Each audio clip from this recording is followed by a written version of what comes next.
स्वागत है आपका खबर असरदार में। मैं हूं आपके साथ ऋतु सिंह और खबर असरदार में खबरें विस्तार से।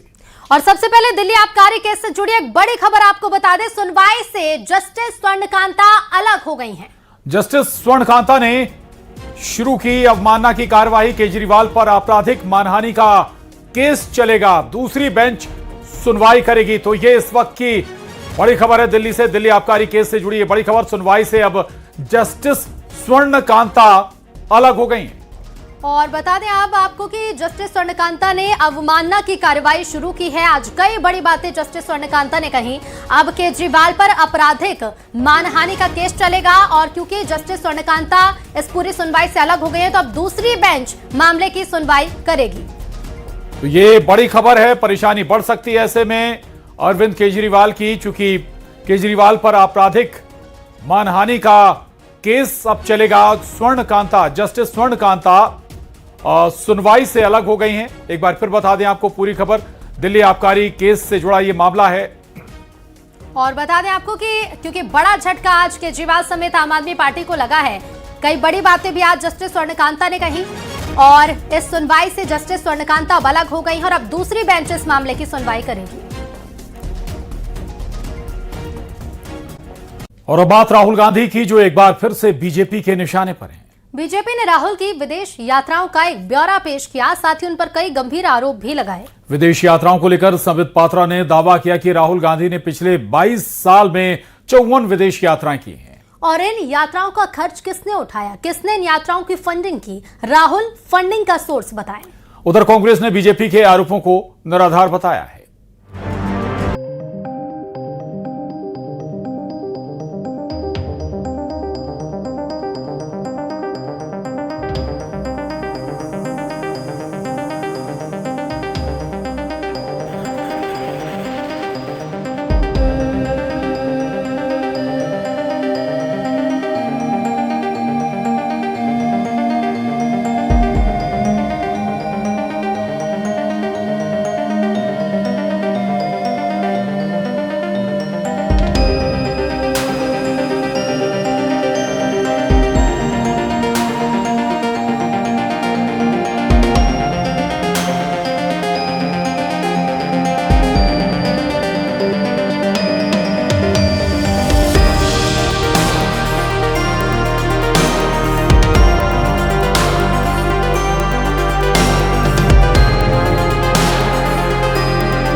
डिक्लेयर्ड है और पब्लिक डोमेन में आया है, उस सब को काउंट करके 54 फॉरेन ट्रिप्स बनता है।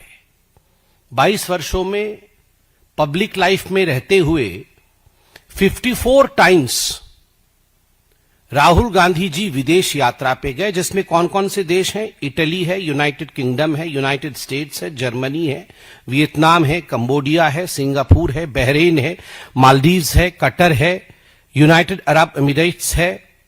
और 3 मई 2026 को एक्स और सोशल मीडिया के पोस्ट पर जो फुटेज सर्कुलेट हुआ, जो अनअनाउंस्ड यात्रा रही, उसमें मस्कट और ओमान भी है। इकोनॉमी कोलैप्स हो रहा है, विदेश नीति कोलैप्स हो चुकी है, झटके मिल रहे हैं, अर्थव्यवस्था को झटका मिल रहा है, कूटनीति को झटका मिल रहा है। और ये अभी राहुल जी के फॉरेन ट्रिप के बारे में जानकारी देना चाहते हैं। ये ध्यान हटाने के लिए जानबूझकर कर रहे हैं, बस इसमें कुछ है ही नहीं। और संबित पात्रा मंत्री बनना चाहते हैं, और क्या। फिलहाल राहुल गांधी की विदेश यात्राओं को लेकर बीजेपी की ओर से कांग्रेस से सवाल पूछे जा रहे हैं। उधर कांग्रेस ने बीजेपी के सभी आरोपों को निराधार बताया। कुल मिलाकर राहुल गांधी की विदेश यात्राओं पर एक नई बहस छिड़ गई है। Bureau report, news 18। ईंधन संकट के बीच दिल्ली की मुख्यमंत्री रेखा गुप्ता ने एक बड़ा ऐलान किया है। दिल्ली के सरकारी दफ्तरों में कल से हफ्ते में 2 दिन वर्क फ्रॉम होम शुरू होने जा रहा है। वहीं प्राइवेट दफ्तरों से भी इसकी अपील की जाएगी। दिल्ली सरकार का कहना है कि सरकारी और प्राइवेट दोनों स्तर पर काम किया जा रहा है ताकि ईंधन बचत हो सके। साथियों, हमें पेट्रोल डीजल का उपयोग कम करना होगा। प्रधानमंत्री नरेंद्र मोदी की ईंधन बचत की अपील के बाद दिल्ली सरकार ने बड़ा फैसला किया है। दिल्ली की मुख्यमंत्री रेखा गुप्ता ने ऐलान किया है कि राजधानी दिल्ली के सरकारी दफ्तरों में अब वर्क फ्रॉम होम कराया जाएगा। सरकार पेट्रोल और डीजल बचाने के लिए सरकारी और प्राइवेट दोनों स्तरों पर काम कर रही है। इसके लिए मेरा भारत मेरा योगदान स्कीम शुरू की गई है। दिल्ली सरकार के फैसले के अनुसार सरकारी दफ्तरों में 2 दिन वर्क फ्रॉम होम होगा। प्राइवेट कंपनियों से भी वर्क फ्रॉम होम की अपील। सरकारी अधिकारियों के ईंधन में 20% की कटौती। ईंधन बचत के लिए मेरा भारत मेरा योगदान स्कीम शुरू। हर सोमवार को अधिकारी कर्मचारी मेट्रो से आएंगे। कॉलोनी से मेट्रो तक 58 बसों को तैनात किया गया है। स्कूल कॉलेजों में ऑनलाइन क्लासेस की अपील। कोई भी पेट्रोल डीजल और ईवी गाड़ी नहीं खरीदेगी। पेट्रोल और डीजल की बचत करें। पेट्रोल और डीजल की बचत हो ताकि हमारा ईंधन की खपत कम हो। इसके लिए हमने 2 लेवल पे, एक गवर्नमेंट लेवल पे, एक प्राइवेट लेवल पे।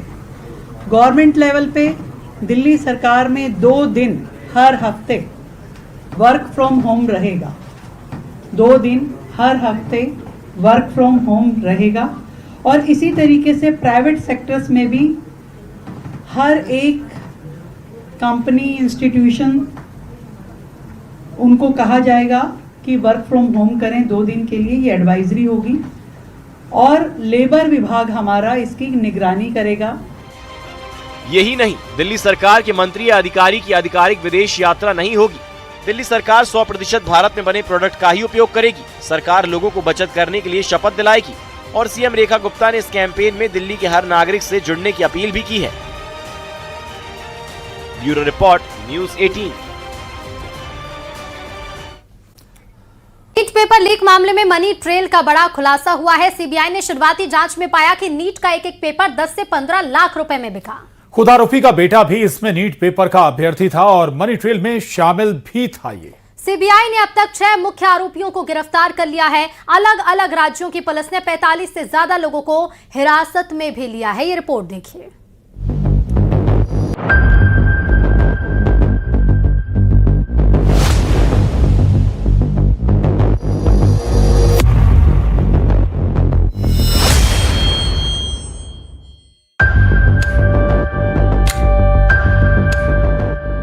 नीट पेपर लीक केस में सीबीआई ने मनी ट्रेल जांच शुरू कर दी है।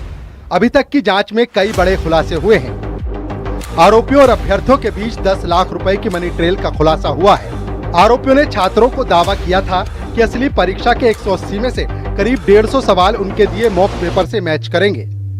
सीबीआई सूत्रों के मुताबिक पेपर मैच होने की पुष्टि से पहले 30,000 रुपए एडवांस किए जाने के भी सबूत मिले हैं, जिनकी ऑनलाइन पेमेंट की गई।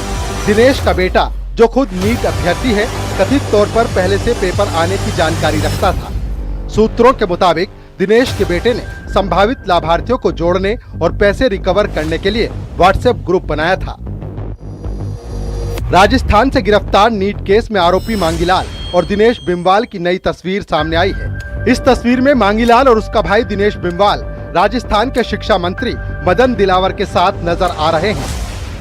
आरोपी मांगीलाल और दिनेश के परिवार से पिछले साल 5 बच्चे डॉक्टर बने हैं। नीट यूजी की 2025 की परीक्षा में मांगीलाल के परिवार से 5 लोगों का चयन हुआ। इसमें मांगीलाल का एक बेटा, उसके भाई की एक बेटी और बहन की 2 बेटियां शामिल हैं। आरोपी की पत्नी ने पेपर खरीदने या बेचने के आरोपों से इनकार किया है। कहा गया आरोप ये है कि आपके पति ने पेपर जो खरीदा था पेपर माफियाओं से, आपके बच्चे को दिया उन्होंने, बच्चे ने परीक्षा दी उससे। नहीं, ये कोई नहीं है। मैं पढ़ाने वाली, मेरे बच्चे को मैं हूँ ना ध्यान रखने वाली। किसी का कहने का क्या है। आप सिक्कर में साथ में थे? हाँ, साथ में रहती थी। मेरे बच्चों को पढ़ाने में मैं ही तो हूँ। ऐसे कुछ भी नहीं है सर, ऐसे कुछ भी। आपके बच्चों ने नहीं, पति ने बेचा? नहीं, पति का हमारा क्या कमी है हमारे पास जो हम ऐसे पेपर बेचेंगे? कुछ ही नहीं है हमारा सर, ऐसा कुछ भी नहीं है। मैं खुद जानती हूँ इस चीज को। पिछली बार 4 बच्चों का आपके परिवार में सिलेक्शन हुआ, पढ़कर हुआ उनका? हाँ, 3-4 साल से मेहनत करा के लाए हैं हम। 3-4 साल घर छोड़ा है हमने यहाँ से पढ़ाने के लिए बच्चों को। सीबीआई ने अब तक 6 मुख्य आरोपियों को गिरफ्तार किया है। अलग अलग राज्यों की पुलिस ने 45 से ज्यादा लोगों को हिरासत में लिया है। पेपर लीक और रद्द होने के बाद नीट यूजी 2026 की परीक्षा दोबारा जून 2026 के अंतिम सप्ताह या जुलाई 2026 के पहले सप्ताह में करवा सकता है। हालांकि एनटीए ने अभी तक आधिकारिक तारीख की पुष्टि नहीं की है। लेकिन नई परीक्षा का शेड्यूल जल्द ही जारी किया जाएगा। Bureau report, news 18